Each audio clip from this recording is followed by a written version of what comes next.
shaky ground and the blood of the volcano. A Roman wedding limo, brawling fans, greasy fast food, clothes you'd never wear fresh out of the wash, apartment blocks, scandalous headlines, graffiti, and a whole lot of phalluses. This is History Adventures. Today, we're talking about a city, frozen in time, Pompeii. On August 24th, 79 AD, at 7 in the morning, the people of Pompeii felt tremors beneath their feet. They didn't think much of it. Earthquakes were common here. But at that very moment, deep inside Mount Vesuvius, molten magma had already begun to boil. The people of Pompeii had no idea they were about to experience one of the most catastrophic volcanic eruptions in history. They couldn't have imagined that their city would disappear beneath meters of ash for nearly 18 centuries, forgotten, until looters stumbled upon it centuries later. But on that day, it was just another summer morning. And now, we're taking a walk through the streets of this provincial Roman city. We'll see what it looked like on that fateful morning. Because Pompeii is a time capsule, the eruption of Vesuvius sealed it in history. Today, we get a glimpse into Roman daily life almost untouched. Pompeii was actually in a prime location, if you ignore the constant earthquakes and the looming threat of volcanic eruptions. Ironically, the very volcano that destroyed the city had once been its greatest asset. Volcanic ash enriched the soil, making it incredibly fertile. Thanks to Vesuvius, agriculture thrived. Volcanic tuff was another big advantage. It was lightweight and easy to work with as a building material. The people of Pompeii used it not only for their homes, but also for millstones and various household tools. Curious about what the Rapa Nui made from tuff? Check out our earlier episode on Easter Island. Another major trump card for Pompeii, the sea. The city stood at the crossroads of important trade routes. It was a small town of around 20 to 30,000 people, but it was wealthy, vibrant, and had a strong economy based on trade and industry. To the north of the city, vineyards stretched across the land. The wine made there wasn't exactly top shelf, but the locals loved it. They even gave it a poetic name, the blood of Vesuvius. Pompeii was mostly home to workers and merchants, unlike Herculaneum, its neighboring city, which also suffered in the eruption. While Pompeii was a busy trade hub, Herculaneum was a luxury resort for the wealthy, with grand villas and lush gardens. Today, we'll take a look at the more down-to-earth, but equally fascinating Pompeii. From early morning, the streets echoed with carts rolling over stone roads. Their iron-rimmed wheels clattered loudly, creating a constant racket. Over the noise, vendors shouted to attract customers, calling them into their shops. And every now and then, the sound of military horns pierced through the chaos. By the way, Pompeii's streets weren't just for carts. They also had crosswalks. They didn't look like ours, but you're going to love them. Check this out. These were large raised stepping stones across the street, letting pedestrians cross without stepping into the dirt and grime. And if you still managed to stain your outfit, no problem. Pompeii had plenty of laundries for you. They were called fullones. In ancient Rome, laundry was a job for men because it required significant physical strength and endurance. And since they didn't have modern detergent, they used human urine instead. It contains a substance, urea. After several weeks, bacteria turn it into ammonia, which dissolved in water with fatty acids, becomes a soap solution. In Pompeii, urine was collected in special jars placed right on the streets. The fullones, as launderers were called, would mix urine with water in a large basin, throw in the laundry, and then step into it barefoot, stomping and agitating the fabric. This delightful process was known as the fuller's dance.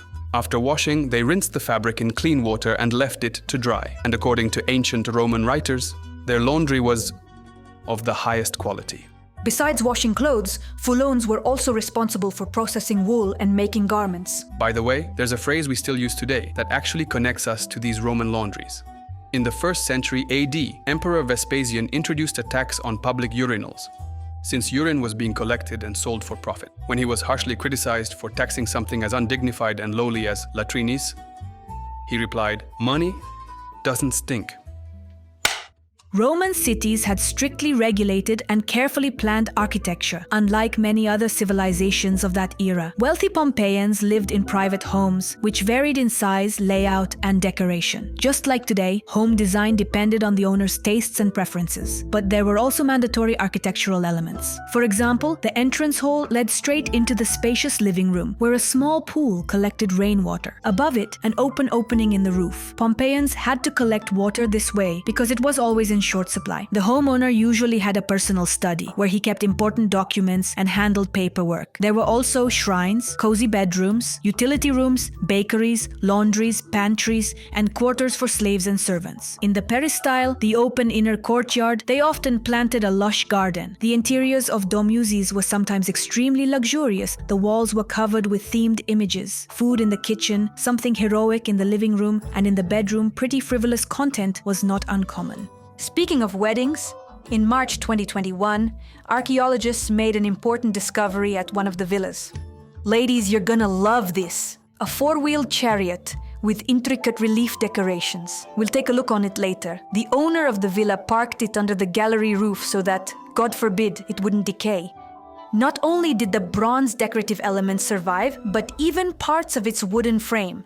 Analysis showed that it was made of ash wood, a strong yet lightweight material.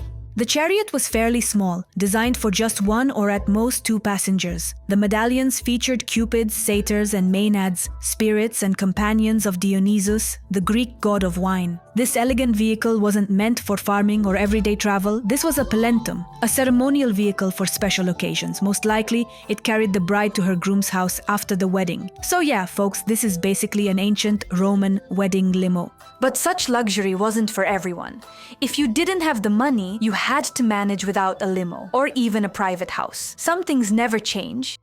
And in that case, your option was a tiny apartment in a multi-story building. Yep, they had those in the 1st century. They were called insulae. In Rome, the empire's capital, insulae could reach 4 or 5 stories high. Most apartments were small and had terrible living conditions. Running water and sewage only on the 1st floor. So of course, those were the most expensive. In Pompeii, insulae were never more than 2 stories high. The setup of these tiny apartments didn't allow for a full-sized oven, which you'd need to bake bread, for example. In most cases, all they could manage was a small fire pit to provide some warmth, cook simple meals, and make do with the limited space. That's why the majority of Pompeii's residents bought their bread already baked. About 40 bakeries with ovens and stone hand mills were found in the town. True bread factories. On average, one bakery served about 500 residents. In the 20th century, scientists restored one of the hand mills, and it turned out that even though it's 2,000 years old, it still does an excellent job of grinding grain. By the way, let's check out what ancient cafes looked like. Just like in modern cities, Pompeii had plenty of fast food joints. But in ancient Rome, they were called thermopoleia. Visitors could order hot meals and wine because, come on, Romans weren't sipping tea. People usually ate standing at the counter, but there were some seated areas too. Prepared food was stored in large clay vessels, which were placed in special niches in the counter. They kept food hot for a long time, and it could be heated on a fire lit under the counter. In about 2020, another thermopolium was excavated in Pompeii. Its counter had beautiful drawings on the facade, something like modern-day signs. In this place, in one of the surviving vessels, scientists discovered the remains of a curious dish. Alright, so here comes the recipe for Pompeian stew. A bit of pork on bone, let it cook first, then add a little goat meat, then fish, after that, duck, also with bones, to make it richer. And finally, land snails, well, for flavor. The stew is ready. Alright, maybe not an exact recipe, but scientists really did find the bones of all these animals in one pot. And trust us, it didn't look like a fridge. In the corner of the cafe, they also found the skeleton of a dog. Not the only pup that perished in Pompeii, but this one, just 20 to 25 centimeters tall at the shoulder. Turns out, the obsession with tiny dogs wasn't just modern. They were trendy in the 1st century. Oh, and a little something about marketing. On the cafe's counter facade, archaeologists found this fascinating image. 2 duck carcasses lying on a stone step and a live rooster. That was the ad. The rooster and ducks were on the menu. Reviews were sometimes written on the facade, like this one. Nicias, the Sinadis and scumbag. Nicias is a name, and Sinadis was a derogatory term for a man offering homosexual services. Scholars believe it was likely an insult aimed at the owner or a worker. Pompeians, in general, love to draw. The city is full of graffiti. And you know what? Their sense of humor wasn't half bad. One message reads, "Oh wall, I'm amazed you haven't collapsed under the weight of all this scribbling and writing." Most of the time, graffiti in Pompeii was commercial, advertisements painted in specific, designated spots around the city. To post a new ad, you'd need to grab a bucket of whitewash, cover the old one completely, and then paint your own message over it. That's how scientists, peeling back layer after layer, uncovered details of daily life in the city, including things like ancient political strategies. Naturally, during election season, there was heavy campaigning, and with various candidates urging people to vote for them. But there was also plenty of dirty PR, where rivals would scrawl insults or fake campaign slogans on the walls. For example, "Women of questionable reputation are voting for so-and-so," or "That criminal over there, he's backing this candidate." Sometimes you'd also find good old-fashioned vandalism, profanity, insults, and even ads for certain types of services. On top of that, many buildings in Pompeii were decorated with numerous drawings and sculptures of phalluses.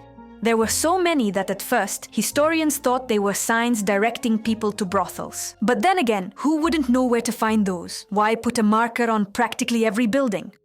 Eventually, researchers realized that for the ancient Romans, phalluses weren't just about sex. They symbolized fertility and protection, guarding the home and its visitors from the evil eye. As for brothels, people had no trouble finding them. They were legal and openly recognized. The biggest brothel was a large 2-story building with 10 rooms. Near the entrance, the upper walls were covered with vivid erotic frescoes. In addition to that building, there were at least 25 single-room setups for prostitution scattered around the city. These were often located above wine shops. Most of the workers were enslaved women, usually of Greek or Eastern origin. So, yeah, the ancient Romans really knew how to have a good time. And the biggest attraction of all, gladiator fights. They weren't always peaceful. Fans, as you probably know, can be pretty hot-headed. That kind of passion, it doesn't fade with the centuries. In 59 AD, during a gladiator match, a fight broke out between spectators from Pompeii and a neighboring town. It escalated into a full-blown riot. At first, people threw stones, but soon weapons were drawn. The Pompeians won, most likely because they outnumbered their opponents. Many visitors were killed or seriously injured. The famous Roman historian Tacitus documented the event. After an investigation, Emperor Nero banned all events in Pompeii's amphitheater for 10 years. The organizers of the fights, whose event had led to bloodshed, were exiled. But later, the ban was likely lifted, and some of the organizers returned to their hometown after a few years. Religion played a major role in the daily life of Roman citizens. They weren't as devout as, say, the Greeks. Instead, they focused more on performing rituals than personal belief. Rituals were absolutely mandatory at the state level, and ignoring them could result in harsh and serious punishment. To communicate with the gods, the Roman Empire was filled with temples in every city and town. Private homes had small shrines as well. In Rome, religion wasn't just about worship. It was tied to one's civic identity. For example, there was the cult of the genius. A genius was a guardian spirit of a person, or even a city. Emperors built altars across the empire, each dedicated to their genius. In Pompeii, there was a small temple dedicated to the genius of Vespasian. So, a temple wasn't just for worship. It also served as a symbol of imperial power, reinforcing the emperor's authority and influence over the people. The Romans were extremely superstitious. Every event was interpreted as a sign. They even had entire institutions dedicated to fortune-telling. They read omens in animal entrails, in fire, bird flight, and even by spinning a sieve. They truly had a method for everything. In 2019, in a wealthy Pompeian house with a lush garden, archaeologists discovered the remains of a wooden chest with bronze hinges. When they opened it, they found a whole collection of fascinating objects. 2 mirrors, beads, perfume bottles, precious stones, and jewelry were found. There were also tiny phallic figurines, those same protective amulets. The press quickly dubbed the discovery the sorceress's treasure trove. The chest most likely belonged to a slave who practiced the dark art of witchcraft. There were no gold ornaments inside, meaning it couldn't have belonged to the wealthy homeowner. It wasn't found in the main part of the house, but in the servants' quarters where the staff typically lived. Pompeians had omens for almost everything in daily life, but unfortunately, none about their own fate. As I mentioned at the beginning, in 79 AD, on August 24th, Pompeii experienced the most powerful eruption of Vesuvius in its recorded history. It lasted for a full day. First, there was an earthquake, then a massive ash cloud erupted from the volcano. Many managed to flee, but between 2,000 and 3,000 people remained. The elderly, pregnant women, mothers with children, and slaves left behind to guard property. By the next morning, the city was buried under nearly 5 feet of ash. The writer, naturalist, and author of the first ever encyclopedia, who was also the commander of the fleet in the Bay of Naples, Pliny the Elder, learned of the eruption, sounded the alarm, and set sail with his fleet to help. But Pompeii was unreachable. Shallows opened up. People in the city desperately cried for help, but no one could save them. Pliny redirected his ships toward another town. Stabiae, that's where he died. A devastating pyroclastic surge hit Pompeii. This was a mixture of volcanic gases heated to 200, sometimes even 500 degrees Celsius, rushing at speeds of 200 to 300 kilometers per hour, carrying dust, tree fragments, and rocks. At that point, there was no chance of survival for anyone. Then, lava flows covered the city. They sealed off Pompeii and the nearby towns for centuries. The first systematic excavations of Pompeii and the nearby ancient Roman city of Herculaneum, which was also destroyed by the catastrophic Vesuvius eruption, began in 1748 under the rule of the Neapolitan Bourbon dynasty. At the time, not only did archaeology not exist as a formal science, but there were also absolutely no recognized excavation standards whatsoever. Ancient sites were often dug up purely for profit and private gain. Frescoes were literally cut from the walls and framed so they could be proudly displayed in royal residences like paintings. The excavation methods in Pompeii changed only gradually, partly due to practical concerns and partly because, as more findings accumulated, scholars slowly began to understand the true cultural and historical value of the ancient Roman city as a single entity. Work in Pompeii continues to this very day, with excavations ongoing. Experts estimate about 25% of the ancient city remains unexcavated, meaning exciting discoveries are yet to come, providing fresh insights into ancient life. The excavation of Pompeii gave birth to modern archaeology, shaping the very methodology that archaeologists around the world still rely on today. It also sparked a renewed wave of public fascination with the Roman Empire, which had largely faded after the Renaissance came to an end in the late 16th century. What makes this site so unique is that it's come down to us almost completely untouched by time. It wasn't stripped apart like the bricks of the Roman Colosseum, and no new buildings were thrown up on top of the old ones. Basically, it stayed just as the people of Pompeii saw it themselves, giving us the chance to see the city through their eyes. Thanks to all these archaeological finds and scientific discoveries, we now understand that the people of these highly developed ancient civilizations were a lot like us. Sure, they didn't have modern tech, but in many ways they faced the same challenges we do, and they built similar structures, homes, cities, shops, workshops, and even family dynamics, much like ours today. Life in Pompeii was just as busy and just as complicated as life in any modern city. Time marches on, but not much really changes. Thank goodness we've got washing machines now, but graffiti still decorates the walls of apartment buildings. The internet is still full of photos of escorts, fans continue to clash in stadiums, and Vesuvius still threatens Naples.